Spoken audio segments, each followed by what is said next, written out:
हाँ जग सारा रे। स्वयं को जाने बिना आखिरकार जितना भी जानना है सब अज्ञान ही है। यदि आपको सारी दुनिया की जानकारी है और घर में किस हंडील में कितना नमक और मिर्ची है ये पता नहीं है, तो सारी दुनिया की जानकारी आखिर किस काम की है?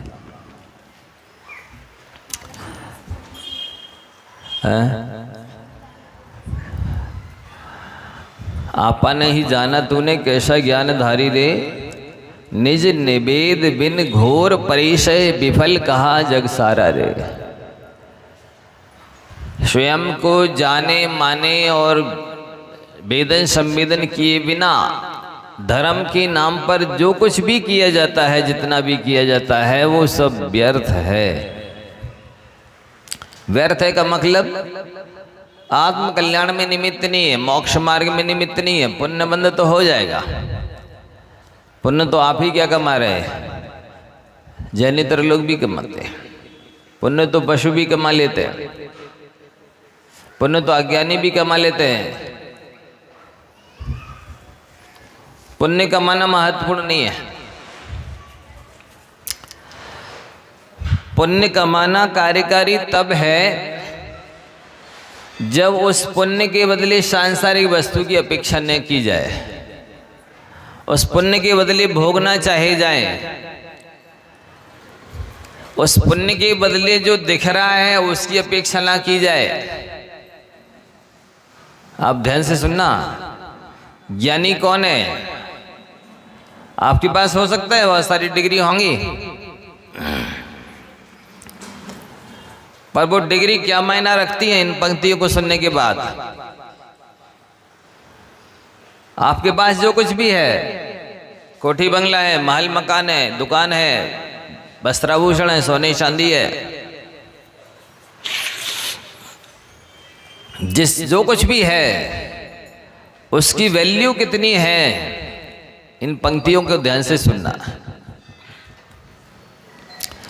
ना भूत की स्मृति, अनागत की अपेक्षा,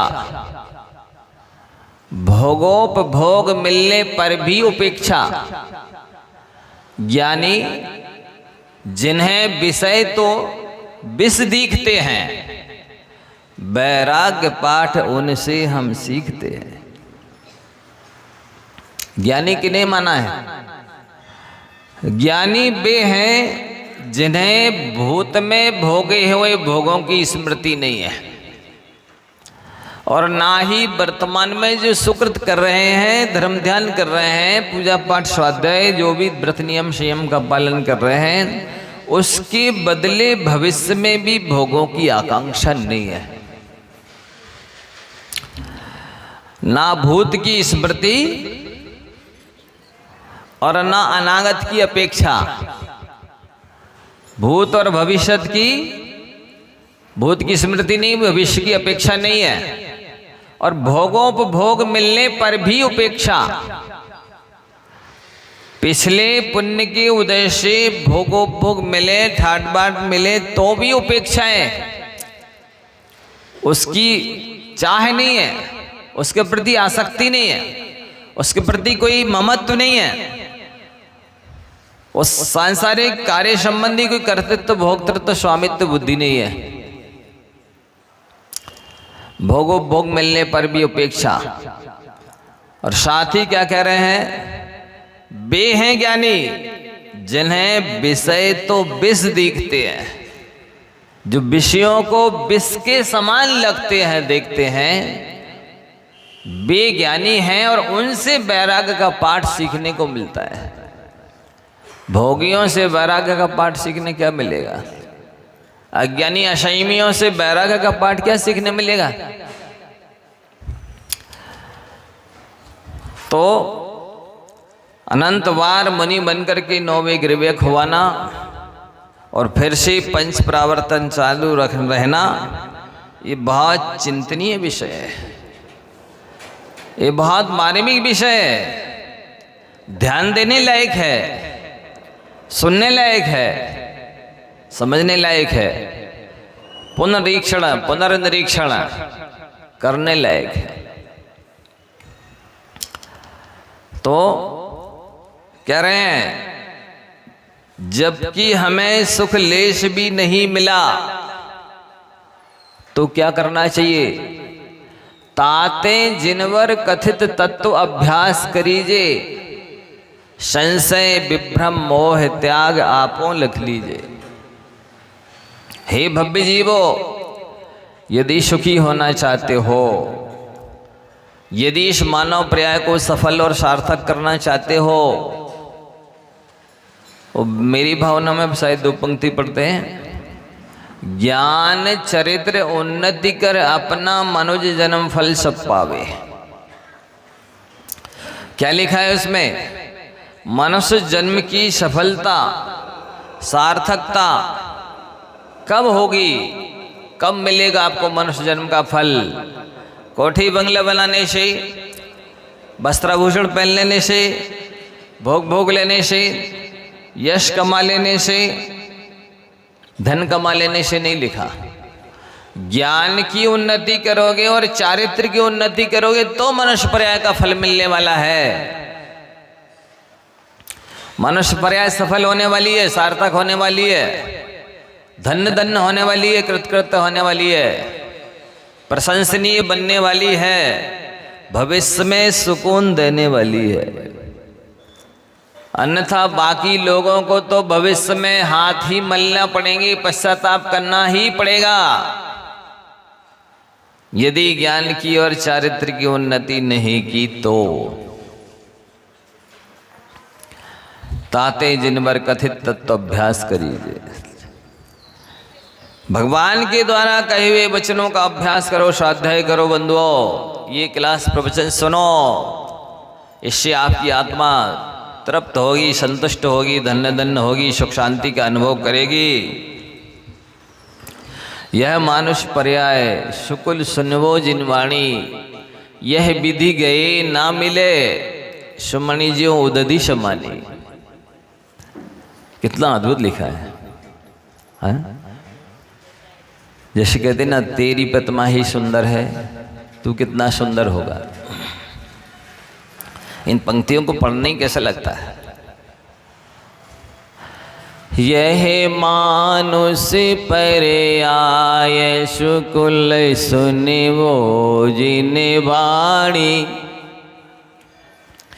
यह विधि गए न मिले, सुमणि ज्यो उदधि समानी।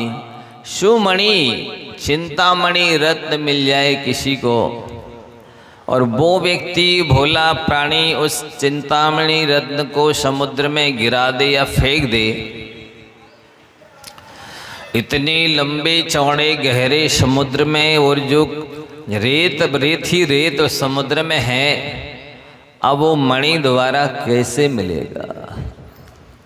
सोचो बंधुओं, ये मनुष्य पर्याय जितनी सहजता से, सरलता से, सुगमता से बर्बाद कर रहे हो, उतनी सहजता, सरलता, सुगमता से दोबारा मिलने वाली नहीं है। तो जैसे वो मणि समुद्र में गिर जाने के बाद दोबारा मिलना दुर्लभ है, ऐसे ही ये मनुष्य पर्याय और उच्च कुल और सारे अंगोपांगों की पूर्णता, इतनी योग्यता, इतनी अनुकूलता दोबारा मिलना बहुत कठिन है।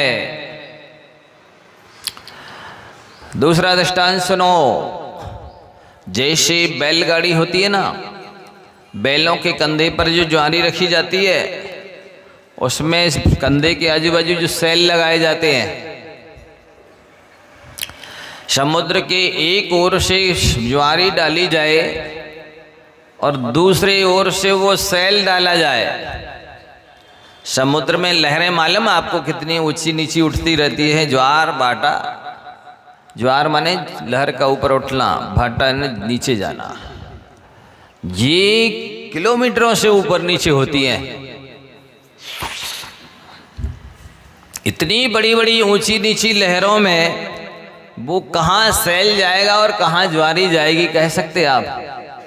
पर आचार्य महाराज कह रहे हैं, जितना ज्वारी में सैल अपने आप लग जाए, जितने टाइम में, जितने लंबे समय में ज्वारी में सेल लग जाए, लगेगा कि नहीं लगेगा? नहीं, लिखा है तो लगेगा तो अवश्य। अब कितना समय लगेगा ये पितराग सर्वज्ञ प्रभु जाने। ऐसे ही एक बार मनुष्य प्रया ये भोगों में चली गई, धन कमाने में चली गई, लड़ाई झगड़ा में चली गई, यश कमाने में चली गई, तो समझ लो उसी प्रकार दुर्लभ है जिस प्रकार से ज्वारी में अपने आप से लगना दुर्लभ है। और सुनो, तीसरा दृष्टांत सुनो, थोड़ा इस मनुष्य पर्याय की दुर्लभता को समझो। जैसे किसी के घर के आंगन में चंदन का वृक्ष हो, काय का वृक्ष? चंदन का वृक्ष किसके आंगन में होगा? इतना सा मुठिया लाते हैं मंदिर में घिसने के लिए, पूजा के लिए। चंदन का वृक्ष है मान लो किसी के घर के आंगन में, और वो भोला प्राणी ये सोचे कि अरे आजकल बर्तन साफ करने के लिए राख भी तो नहीं मिलती है। वो कौन सा पाउडर आता है आजकल बर्तन साफ करने का? बिम वगैरह, जी अनेक तरह के आ गए हैं पाउडर, उनसे लोग आजकल बर्तन साफ करते हैं और अच्छे से धोते भी नहीं हैं, और वही निरमा सब पेट में जाता है, फिर बाद में भले बीमार होते रहते, ये बात अलग है। क्योंकि धोने वाली तो बर्तन वाली बाई है ना, बर्तन धोने वाली बाई है, और उसको थोड़ी इतना टाइम है, इतना विवेक है कि इसको अच्छी तरह से जो लगाया है निरमा साबुन वो धो देवे, कि उसी पानी में कितनी बार धुल गए, कितने बर्तन धुल गए हैं, पूरी तरह से वो निरमा साबुन धुला कि नहीं धुला, और ये रख दिया एक तरफ सूख गया, उसी में सब भोजन कर रहे हैं। अब वो निरमा साबुन सब पेट में जा रहा है, उससे कितनी बीमारियां और क्या क्या हो रहे हैं। अब वो बर्तन वाली बाई जाने क्या कर सकते, बर्तन वाली जो बाई लगी। इसी तरह कपड़ों का हाल है, कपड़ों वाली बाई अलग है,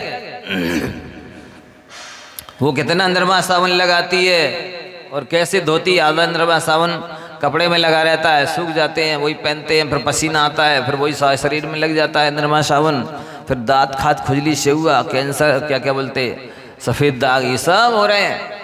लेकिन क्या करें, वो कपड़े वाली भाई जाने। ऐसी समस्या हो गई है। तो वो भोला प्राणी सोचता है कि आजकल कपड़े बर्तन मांजने के लिए राख भी नहीं मिलती है, एक काम करते हैं, इसी चंदन के वृक्ष को जला देते हैं, राख की समस्या हमेशा के लिए समाप्त हो जाएगी। ध्यान देना जरा, कौन सी समस्या समाप्त करने के लिए किसको जलाया जा रहा है? बर्तन मांजने की समस्या समाप्त करने के लिए चंदन के वृक्ष को जलाया जा रहा है। उसने जला दिया भोले प्राणी ने। आप लोगों की बात नहीं कर रहे, आप बहुत समझदार हैं, आप ऐसा नहीं करेंगे कि बर्तन साफ करने के लिए, राख प्राप्त करने के लिए चंदन का वृक्ष नहीं जलाएंगे, हमें पूरा विश्वास है। लेकिन उस भोले प्राणी ने जला दिया, और जैसे ही वो चंदन का वृक्ष जल करके राख के ढेर में परिवर्तित हुआ, और उसने उठाने में प्रमाद कर दिया, उठा लेंगे अब, और तेजी से आंधी आई, पूरी राख उड़ा के ले गई, और थोड़ी देर में पानी बरसा, तो वो सारी राख नदी नालों में, समुद्र में चली गई। सुन रहे हैं? पीछे तक आवाज जा रही आ रही है? बहुत अच्छा। अब देखना जरा, जिन परमाणुओं के द्वारा वो चंदन का वृक्ष बना था, उन्हीं परमाणुओं के द्वारा उसी स्थान पर दोबारा चंदन का ही वृक्ष बनने में जितना टाइम लगेगा बंधुओं, उससे भी कहीं ज्यादा दोबारा ये जो मनुष्य पर्याय मिली है ना आपको, ये दोबारा प्राप्त करने में समय लगेगा। ये जो परमाणुओं से जिनसे आपका शरीर बनना है, अभी बना है ना, इसमें तो लोगरिया लग जानी, लगेगा कि नहीं लगेगी? पक्का है ना? लग जाएगी। तो ये परमाणु, ये राख बन जाएंगे अभी, और हवा में इसी तरह उड़ जाएंगे, या फिर वो लोग गाड़ के जमीन में खोद करके गड़ा देंगे, कहीं कहीं पानी में कोई कोई बहाते अज्ञानी, सो वो बह जाएंगे। अब उन्हीं परमाणुओं के द्वारा दोबारा फिर से ये मनुष्य पर्याय बने। एक तो मनुष्य पर्याय मिले और उन्हीं परमाणुओं से ये शरीर बने और इसी उच्च कुल में जन्म लो जहां वीतराग देव शास्त्र गुरु की आराधना की जाती है। तो ये उच्च कुल, ये सारे अंग उपांगों की पूर्णता दूरा मिलना अतीब कठिन है। ऐसा लगता है जैसे असंभव काम है ये तो। अब बे चंदन के परमाणु जल गए हैं, बह उड़ गए हैं, पानी में बह गए हैं, नदी नालों में समुद्र में चले गए, बे सारे परमाणु उसी स्थान पर दोबारा फिर से और दूसरा पक्ष बने, फिर भी बात नहीं, चंदन ही क्या बने। असंभव लगता है, ऐसा नहीं लग रहा, लेकिन आचार्यों ने दृष्टांत दिया है। इसका मतलब कभी तो भी परमाणु फिर से आएंगे, उसी स्थान पर चंदन का वृक्ष बनेंगे, लेकिन कितना लंबा समय लगेगा बंधुओं। फिर ये आप बुद्धिपूर्वक कार्य होने वाला नहीं है, ये सब आपके हाथ की बस की बात नहीं है, ये तो सब कर्माधीन है। कब कैसे योग नियोग बनेगा और फिर से ये शरीर या ये उच्च कुल मिलेगा, कहाँ नहीं जा सकता है। इतना दुर्लभ ये मनुष्य पर्याय है, इतनी दुर्लभता से मिली है और इतनी सहजता से इसको बर्बाद किया जा रहा है। देखो कल सुनाया था दोपहर में, आयुषा क्षण एकोपी नालभ्य शरण कोटि भी साचे निरर्थ को नीता कानो हानि ततोधिका। मनुष्य पर्याय का, उच्च कुल का ये जो समय है वह एक क्षण करोड़ों स्वर्ण मुद्राओं के द्वारा नहीं खरीदा जा सकता।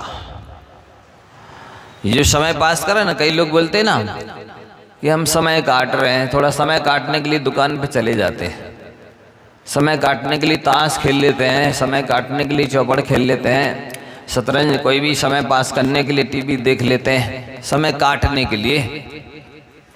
जिस समय को आप काट रहे हो ना वो कितना कीमती है।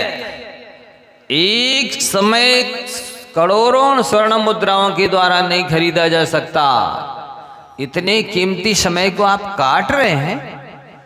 ये मनुष्य पर्याय समय काटने के लिए मिली कि कर्म काटने के लिए मिली है?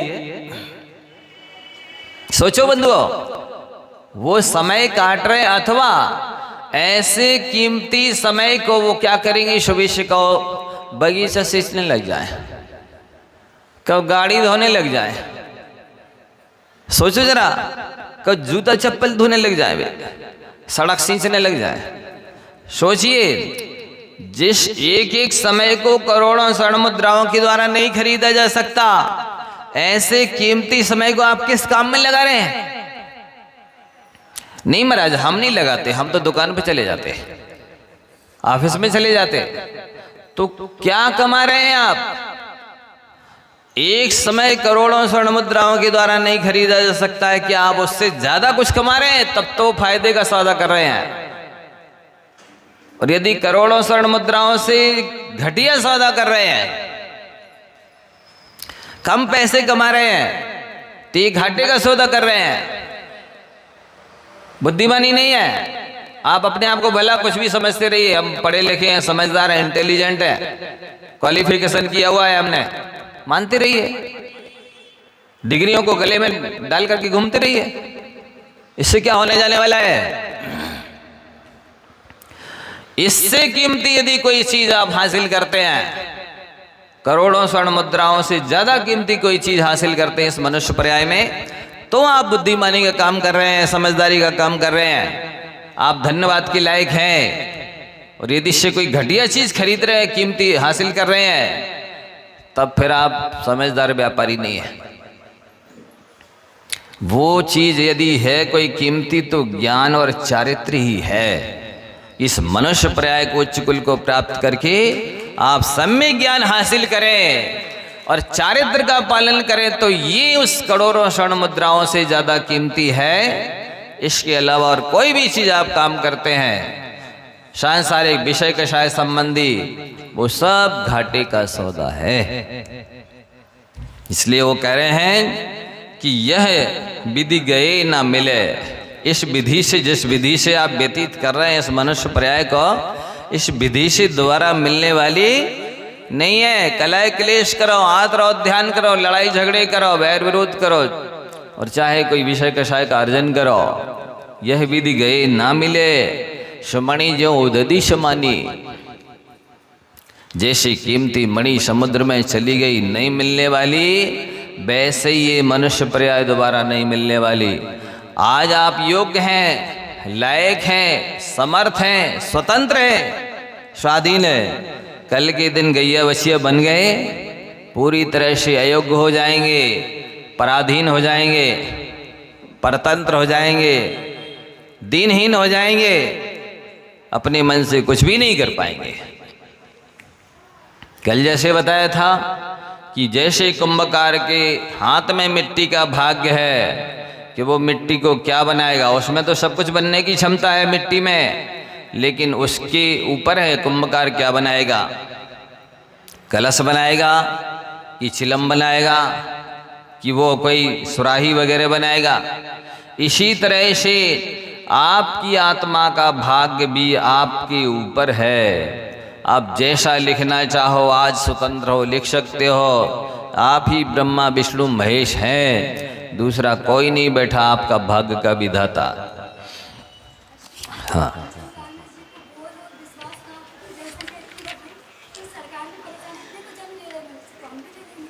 कैसा जनसंख्या जो बढ़ रही है तो इतने सारे मनुष्य तो जन्म ले रहे हैं, कहाँ मतलब दुर्लभ है। देखो ऐसा है, इनको लग रहा है मनुष्य पर्याय दुर्लभ नहीं है, बहुत बहुत कितने तो जन्म ले रहे हैं।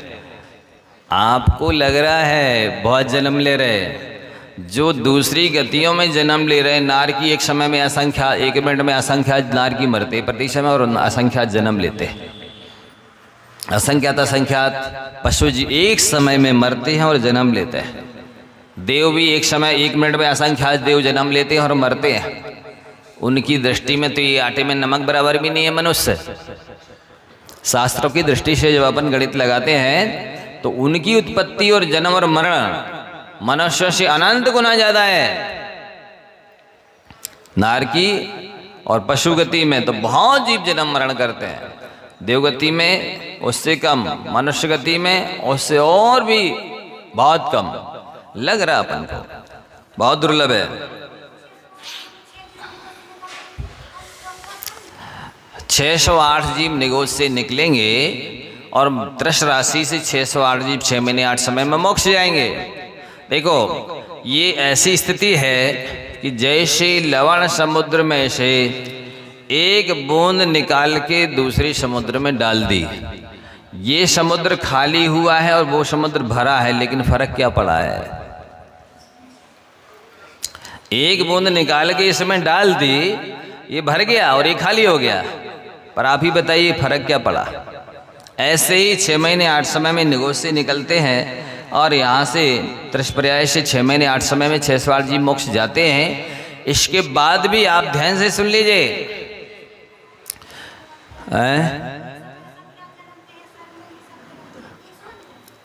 एक मिनट में सुनो हम बताते हैं।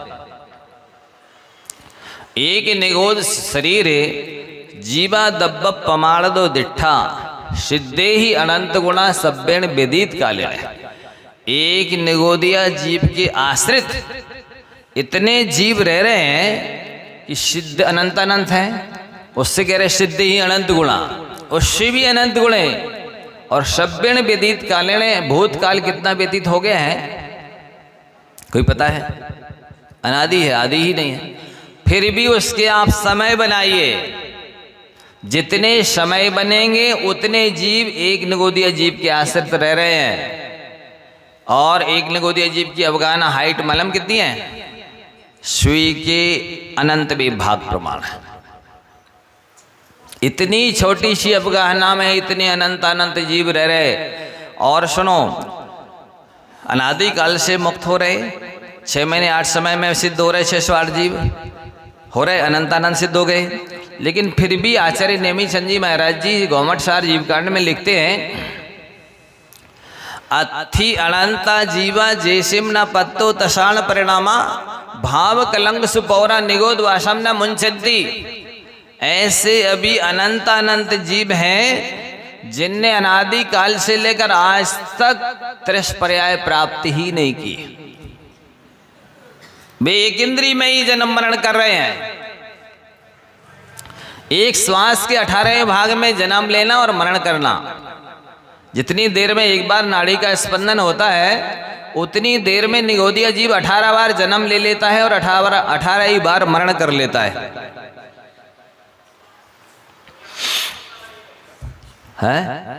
इतने बार अंतर्मूर्त मीन्स 45 मिनट के भीतर 66,336 बार जन्म ले लेता है और उतने ही बार मरण कर लेता है।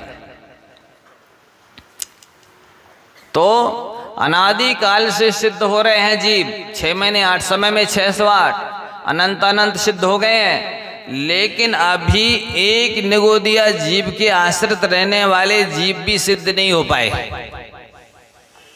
और अनंत काल बाद भी पूछोगे तो यही कहेंगे कि एक निगोदिया जीव के आश्रित रहने वाले जीव भी सिद्ध नहीं हो पाए। वो जो गाथा आज भी पढ़ रहे हैं अनंत काल बाद भी पढ़ेंगे तो यही लागू होगी। और जो संसार है, थोड़ा ध्यान से तो सुनो, रोम रोम खड़े हो जाएंगे। पूरा संसार कितना बड़ा है? 343 घन राजू प्रमाण। राजू कितना बड़ा है? असंख्यात योजन का। ऐसे इतने लंबे चौड़े भारी संसार में सुई की नोक बराबर जगह नहीं है जहां पर जीव ना हो। जैसे पीका में घी भरा होता है वैसे ही पूरे लोक में जीव ठसाठस भरे हैं। आप कहेंगे इधर कहां दिख रहे हैं महाराज जी? दिख नहीं रहे हैं, लेकिन ये सूक्ष्म जीव हैं जिनको रहने के लिए कोई आधार की स्टेटस की आवश्यकता नहीं होती है। वे सूक्ष्म जीव निराधार रहते हैं और ना वो किसी को छेड़ते हैं और ना किसी से छिड़ते हैं। इसलिए आपको लग रहा है यहाँ कहाँ है जीव? यहाँ भी ठसाठस जीव भरे हैं। तो ये गाथा अनंत काल बाद भी पढ़ी जाएगी कि अनंतानंत सिद्ध परमेष्ठी बन गए। इसके बाद भी एक निगोदिया के आश्रित रहने वाले जीव मुक्त नहीं हो पाए हैं, होंगे भी नहीं।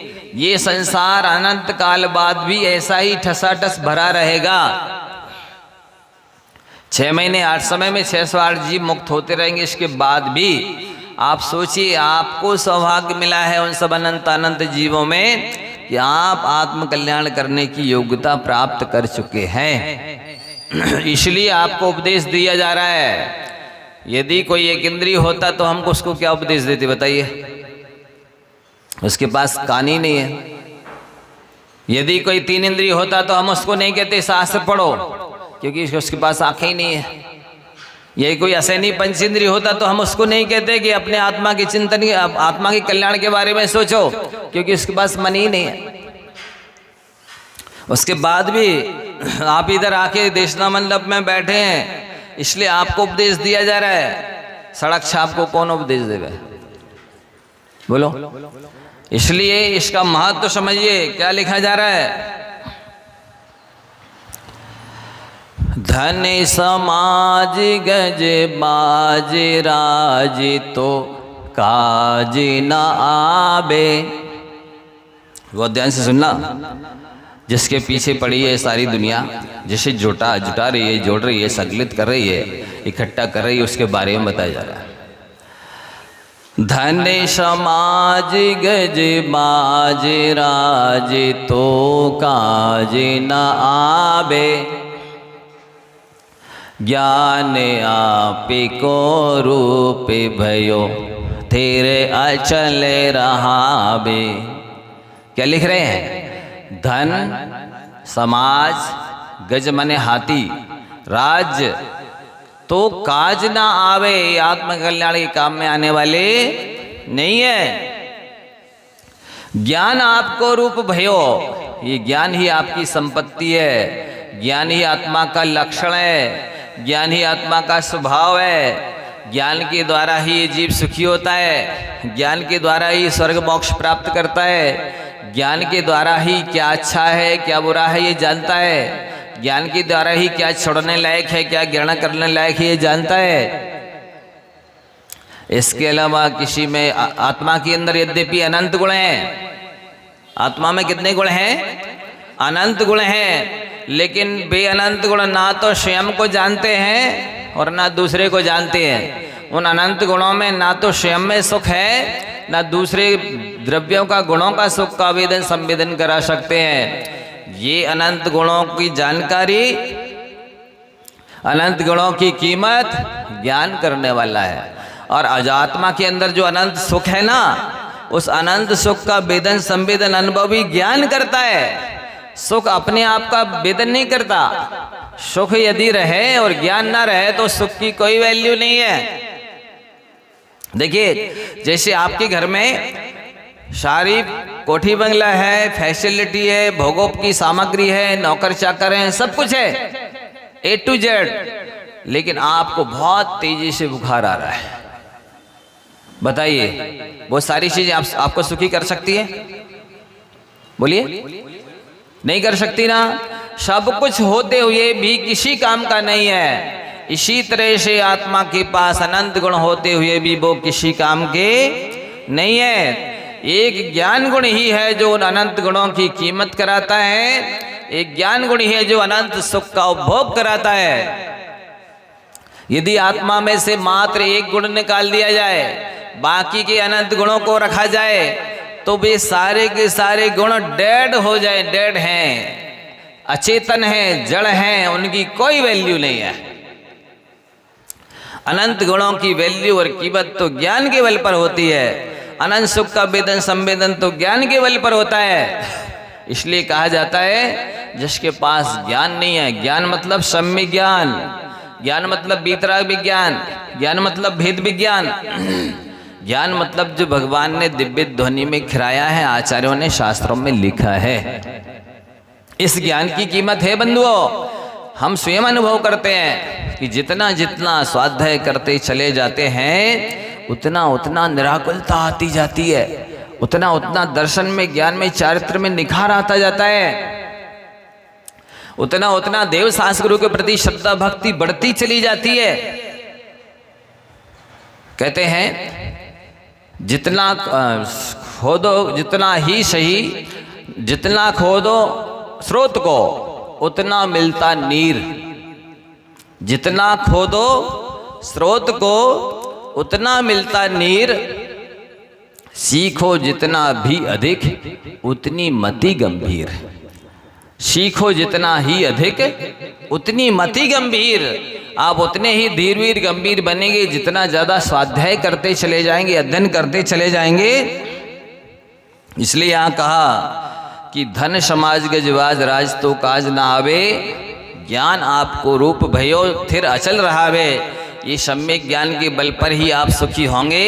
बाकी तीन लोक में और तीन काल में किसी भी चीज में आपको सुखी करने की क्षमता नहीं है। हाँ, ये बात अलग है, इस सांसारिक वैभव के बल पर आप क्षणिक सुख, जिसे सुखाभास कहते हैं, जिसे इंद्रियजन्य सुख कहते हैं, वो प्राप्त कर सकते हैं। लेकिन शांति तो सम्यक ज्ञान से ही आएगी। सुख में और शांति में अंतर है। सुख तो आकुलता सहित होता है, पर शांति आकुलता रहित होती है। आप तीसरी ढाल में पढ़ा हो, क्या पढ़ा? आत्मिको हित है सुख सो सुख, आकुलिता बीन कहिए, आकुलिता शिव माही न ताते, शिव मागिला ग्यो चाहिए। ये पंक्तियां क्या कह रही हैं? आत्मा का हित सुख पाने में है, आत्म को हित है सुख। ये तो पक्का है कि आत्मा का हित सुख पाने में ही है, आत्मा का लक्ष्य सुखी होना ही है। आप इसमें पहली ढाल में भी पढ़ के आए, जे त्रिभुवन में जीव अनंत सुख चाहे दुख ते भयवंत। ये जितने भी जीव हैं, निगोदिया हों, चाहे पंचेंद्रिय हों, नारगी हों, पशु हों, मनुष्य हों, देव हों, ये त्रिभुवन में जीवन अंत सुख चाहे, वे सभी सुख चाहते हैं और दुख से डरते हैं। कमी ये है कि ना उनको ये मालूम है कि सच्चा सुख है कहाँ, किसे कहते हैं, ना उन्हें ये मालूम है कि वो सच्चा सुख कैसे मिलेगा। वे इस गलत धारणा में जी रहे हैं कि हम जितना अच्छा कोठी बंगला बना लेंगे, जितनी ज़्यादा फैसिलिटी जोड़ लेंगे, जितने गाड़ी घोड़ा होंगे, नौकर चाकर होंगे, वस्त्राभूषण होंगे, भोग की सामग्री होगी, हम उतने ज़्यादा सुखी हो जाएंगे। इसी को मिथ्या ज्ञान बोलते हैं, इसी को संशय विपर्य अनध्यवसाय बोलते हैं, इसी को गलत फहमी बोलते हैं। क्योंकि इन सब चीज़ों में सुख है ही नहीं। जो संसार विषय सुख होता, तीर्थंकर क्यों त्यागे, काहे को शिव साधन करते, संयम सो अनुरागे। यदि संसार में शोक होता तो तीर्थंकरों के पास तो ये सारी चीजें थी जिसे आप जुटाने में लगे हैं। कोठी बंगला भी था उनके पास, वस्त्राभूषण भी थे, 96,000 रानियां भी थी, और सारे नौकर चाकर गाड़ी घोड़े सब थे जिसे आप जुटाने में लगे हैं। ये सब कुछ थे उनके पास पहले से ही ऑलरेडी। लेकिन भी सब छोड़ करके जंगलों में, पहाड़ों के ऊपर, गुफाओं में, नदी के किनारे दिगंबर बन करके और घोर कठिन परिश्रम सही उन्होंने, उपसर्ग सहे। आप पूजन में पढ़ते हैं, तुम पर वर्षे ओले शोले पत्थर पानी, आलोक तपस्या के आगे चल सकी न सटकी मनमानी। नहीं पढ़ रहे? तीर्थंकरों पर ओले सोले पत्थर पानी बरसे हैं, आपको कोई पत्थरा मारे तो कौन सी आश्चर्य की बात है? बोलिए। तो ये संसार में है ही नहीं सुख। जो संसार विषय सुख होते तीर्थंकर क्यों त्यागे, आप क्यों पढ़ रहे हैं यदि इसमें लगे हैं तो? लेकिन उसमें भी चलो कदाचित किसी पुण्यात्मा का थोड़ा सुख हो भी जाए, सुखाभास, ये तो दुखमा काल है, ये तो हुंडाओ सर्पणी काल है, ये तो पंचम काल है। जो शब्द से कह रहा है दुखमा, ये दुख ही दुख है, यहाँ पर सुख नहीं है। इसके बाद भी आप कुटेव नहीं छोड़ रहे हैं कि नहीं हम तो यहीं सुखी होके बताएंगे, हम तो सुखी हो जाएंगे, दुनिया भई हो चाहे नहीं हुई हो। तो ये सत्य को झुटलाना है। सत्य कभी झूठा होता नहीं है और असंभव कार्य कभी संभव होता नहीं है। नहीं तो उसको असंभव ही नहीं कहना चाहिए। असंभव कहते ही उसे हैं जो कभी संभव ना हो पाए, जिसे कोई कर ना पाए, उसे असंभव कहते हैं। तो फिर क्या करना? तास ज्ञान को कारण स्वपर विवेक बखानो, कोटि उपाय बनाए भव्यता को ओरे आनो। क्या बोल रहे? इसलिए तास ज्ञान को कारण, जिस ज्ञान के बल पर सुखी होते हैं, हो सकते हैं, होगे, उसका कारण स्वपर विवेक है। अपने को जानो कि मेरा क्या है और पराया क्या है, यही तो ज्ञान नहीं है। इसीलिए तो जो पराया जड़ है, वस्त्र आभूषण सोना चांदी कोठी बंगला नौकर चाकर घोड़ा गाड़ी के पीछे पड़े हुए, ये पर है सब, ये आपका है ही नहीं। जो आपका नहीं है वो आपको सुखी भी नहीं बनाएगा, जो आपका नहीं है वो आपके पास रहेगा भी नहीं, जो आपका है नहीं वो आपके पास आएगा भी नहीं। इसलिए तास ज्ञान को कारण स्वपर विवेक बखानो, अपने को अपना जानो, अपने को अपना मानो और अपने को अपने में ही स्थिर करो तो सुखी होगे। उसके लिए क्या करना होगा?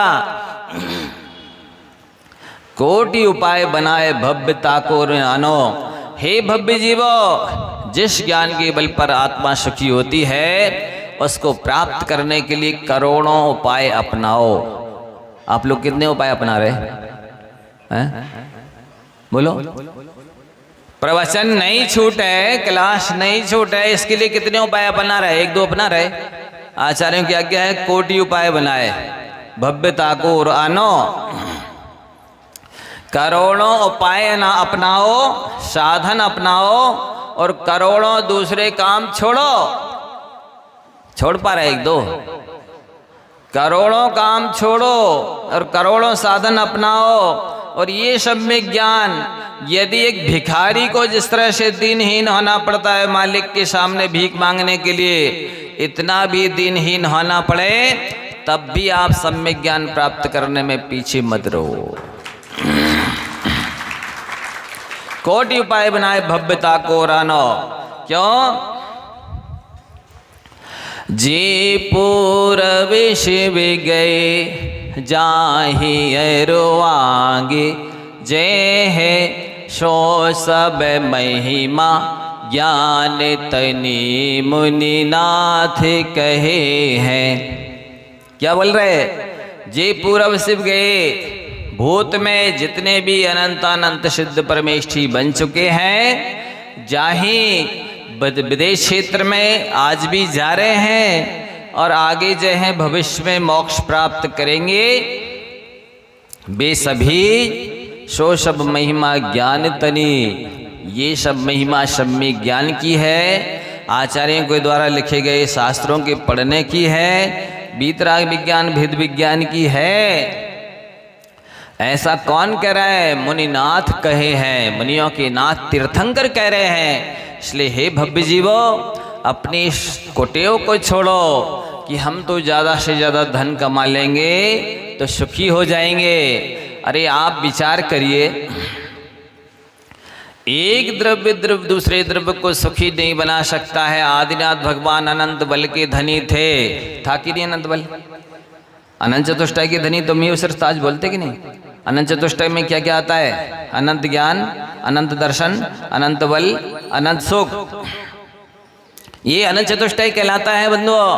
तो अनंत ज्ञान के धनी भगवान अपना ज्ञान भी नहीं दे सके और अनंत ज्ञान के बल पर मारीच को भी कल्याण नहीं कर सके। सोचिए जरा, जब वे अनंत ज्ञान के धनी, अनंत दर्शन के धनी देख रहे थे, अनंत दर्शन के बल पर तीन लोग तीन काल को, वे भी सुखी नहीं कर सके।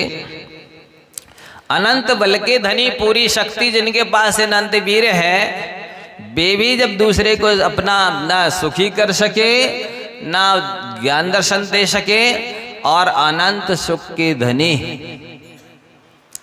अपने सुख को भी जरा सा नहीं दे सके किसी को, और ना ही सुखी बना सके।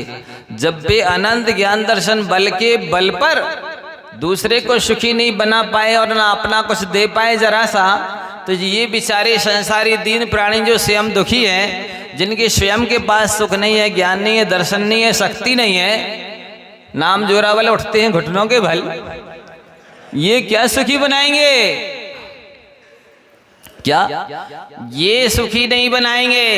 ये तो और जितना भी दुख है वो सब पर के संयोग की वजह से है। इसलिए सर्वम निराकृत्य विकल्प जालम संसार कांतार निपात हेतुम, ऐसा आचार्यों ने कहा है कि जितना आप पर से संबंध जोड़ोगे, एक सूत्र याद रख लेना, 100 सगी और 100 दुख, 100 सगी और, इसलिए हाथ जोड़ो पिंड छोड़ो। क्या करना है? हाथ जोड़ो पिंड छोड़ो, इसी में आपकी गनीमत है, इसी में आपको सुखी होने का उपाय मिलने वाला है। क्योंकि पर का संबंध तो संयोग तो दुख मने के भेदम, यतोस्नुते जन्म बने शरीरी ततस्त्र धासो परिवर्जनीयो या सुना निर्वर्ति महात्मिनी नाम। संयोग से अनेक प्रकार के दुख मिलते हैं। वस्तुतः देखो ना, आप स्वयं अनुभव करो, प्रैक्टिकल करो।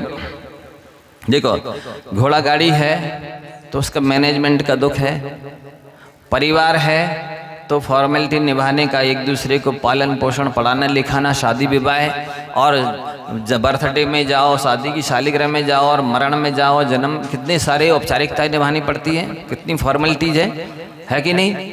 सो घोड़ा गाड़ी से दुख, परिवार रिश्तेदारों से दुख, और ये शरीर है सो सारी समस्याएं हैं। इसमें सारे रोग शोक लगे, जितनी भी आदि व्याधि और उपाधि लगी हैं शरीर की वजह से लगी हैं, और इसी को आप सुखी करना चाह रहे हैं, इसी से सबसे ज़्यादा आपको राग है, और इससे जितना राग करोगे नए नए शरीरों को निमंत्रण दे रहे हो। आप ध्यान रख लो, जितना ज़्यादा इस शरीर से राग करोगे भवांतरों में उतने उतने नए नए शरीर मिलेंगे। और यदि नए नए शरीर धारण नहीं करना चाहते हो तो इस शरीर से राग करना छोड़ दो।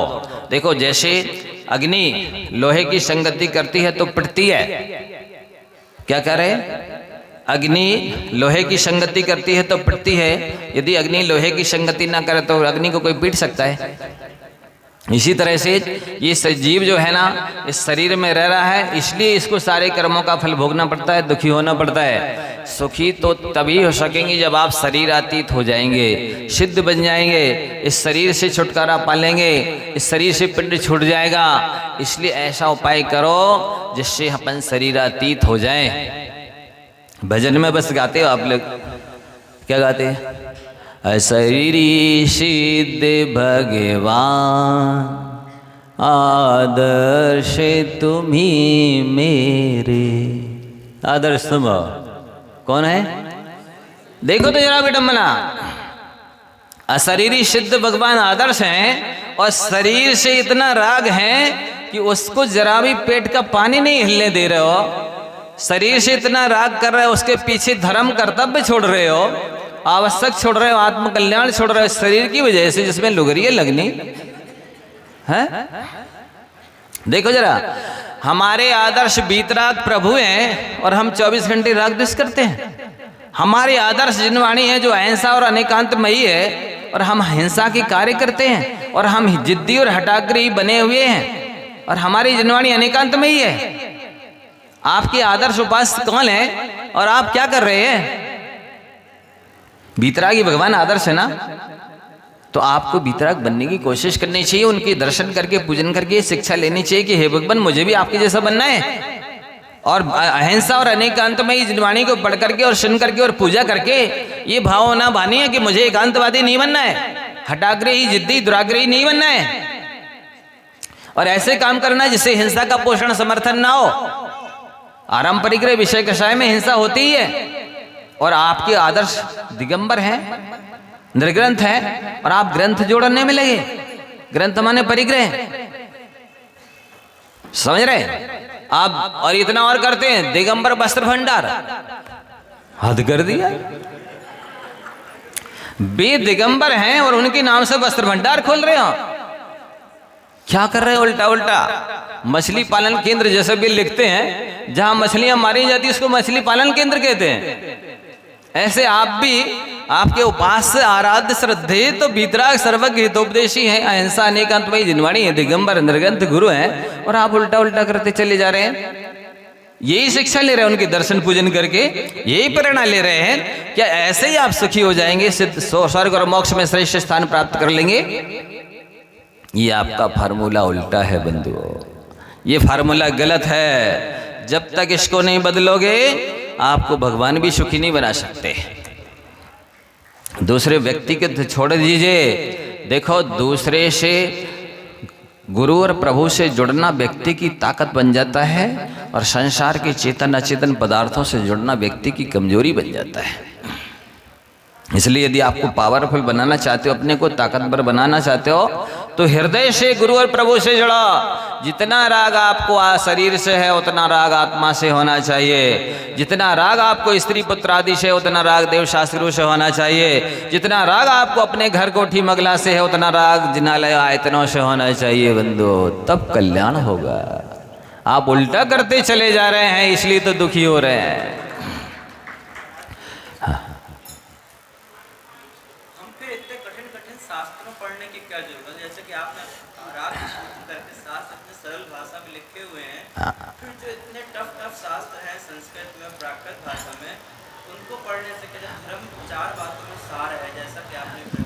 बहुत अच्छा बताया आपने। आपका कहना है कि हम सरल कठिन ग्रंथ क्यों पढ़ते हैं जब आराध्य सूत्र जैसे सरल ग्रंथ उपलब्ध हैं। तो क्रम तो यही है कि आप पहले सरल से कठिन की ओर चलें, स्थूल से सूक्ष्म की ओर चलें। पहले आपको ऐसे ही सरल ग्रंथ पढ़ने चाहिए, इसके बाद में यदि समय है और बुद्धि है, देखो जैसे अभी कहा ना कि आप सीखो जितना ही अधिक उतनी मति गंभीर। खोदो जितना स्रोत को उतना मिलता नीर। फिर यदि बुद्धि और समय है तो उसका सदुपयोग करने के लिए, समय का कर्मों की निर्जरा करने के लिए, और दर्शन ज्ञान चारित्र उतने उतने उत्तरोत्तर निर्मल होते चले जाते हैं। बुद्धि है तो और समय तो पढ़ना ही चाहिए, पर जब तक बुद्धि और समय नहीं है तो फिर ऐसे आराध्य सूत्र जैसे ग्रंथों को तो पहले पढ़ करके अपना फाउंडेशन तैयार तो करना ही चाहिए। बहुत बढ़िया, बराबर। आप इस माइक से बोलिए ना तो सब लोग को सुनाई दे देगा, अच्छा होगा, बहुत अच्छा, प्रेरणा मिलेगी कुछ। ये अनुभव की बात बता रहे हैं, आप भी बोलिए माइक पे, बहुत अच्छा है।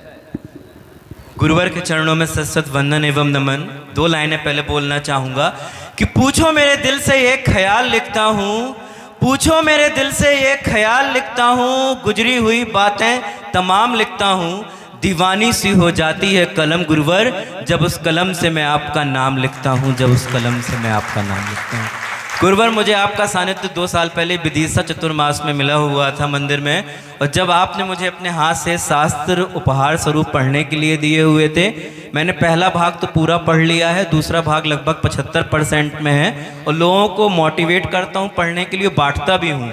इतनी सरल भाषा, इतनी सहज भाषा और हजारों ग्रंथों का निचोड़ आपने इस ग्रंथ में लिख दिया है, और जो मैं अनुभूति कर रहा हूँ और लोग पढ़ते हैं वो मैं एनालाइज करता हूँ उनके बिहेवियर में, उनकी पर्सनालिटी में।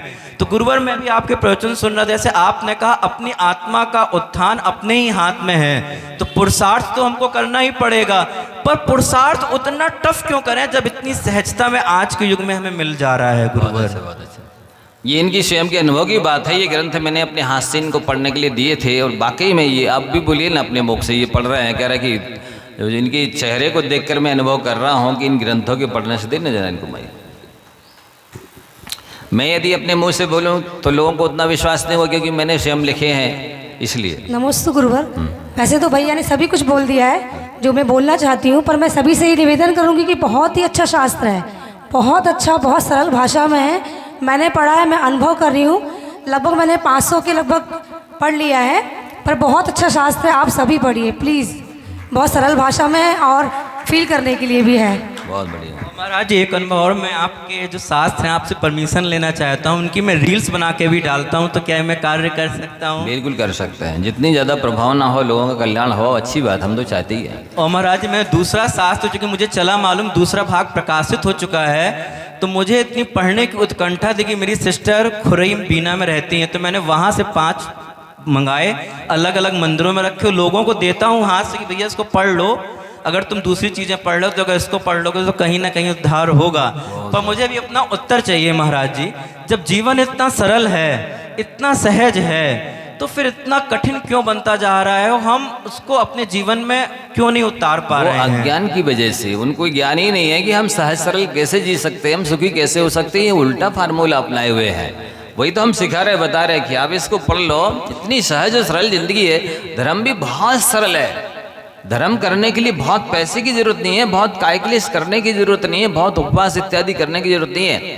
धर्म बहुत सरल है, केवल मन से अनासक्त होना है, मन से विरक्त होना है, वैराग उत्पन्न करना है, और ये जो जितनी इच्छाएं हैं वो सब समाप्त करनी है, आप सुखी हो जाएंगे। अपने आप ये ग्रंथ पढ़ेंगे तो आपकी जिंदगी यहीं स्वर्ग जैसी बन जाएगी। एक छोटा सा क्वेश्चन महाराज जो मेरे चिंतन में चल रहा था बहुत दिन से, आजकल यूट्यूब, इंस्टाग्राम हर जगह दिखाया जा रहा है मोबाइल नंबर बदल लो, मोबाइल नंबर बदल लो, इससे तुम्हारे ग्रह नक्षत्र बदल जाएंगे, या पर्सनालिटी में परिवर्तन आ जाएगा, चीज़ों में परिवर्तन आ जाएगा, या ये ब्रेसलेट पहन लो, इस स्टोन का पहन लो, ऐसा हो जाएगा। तो क्या ये कहीं पर प्रभावित है? देखिए ऐसा सुनिए, ये सारे व्यापारिक तरीके हैं, नीतियां न्यूमरोलॉजी से कर लो, नहीं, मेरा अपना अनुभव सुनिए। वस्तुतः तो आप किसी डॉक्टर के पास जाएंगे, वो नियम से दवाई लिखेगा, क्योंकि उसका धंधा तो तभी चलेगा ना। किसी ने कहा है आप बीमार हैं, आप डॉक्टर को दिखाइए, जिससे कि उसकी आजीविका चलती रहे। डॉक्टर ने जो दवाई लिखी है आप उस दवाई को खरीद लीजिए, जिसलिए कि मेडिकल की दुकान वाले की दुकान चलती रहे। लेकिन आप जीना चाहते हैं तो दवाई को मत खाइए। बहुत तो ये सारे व्यापारिक तरीके हैं। आप जिसके पास जाएंगे, ज्योतिषी के पास जाएंगे, वो कुछ ना कुछ ग्रह नक्षत्र आपके अशुभ बताएगा, तभी तो उसकी दुकानदारी चलेगी। वास्तुशास्त्री के पास जाएंगे, वो कुछ ना कुछ आपको वास्तुशास्त्र में गड़बड़ी बताएगा, तभी तो उसकी दुकानदारी चलेगी।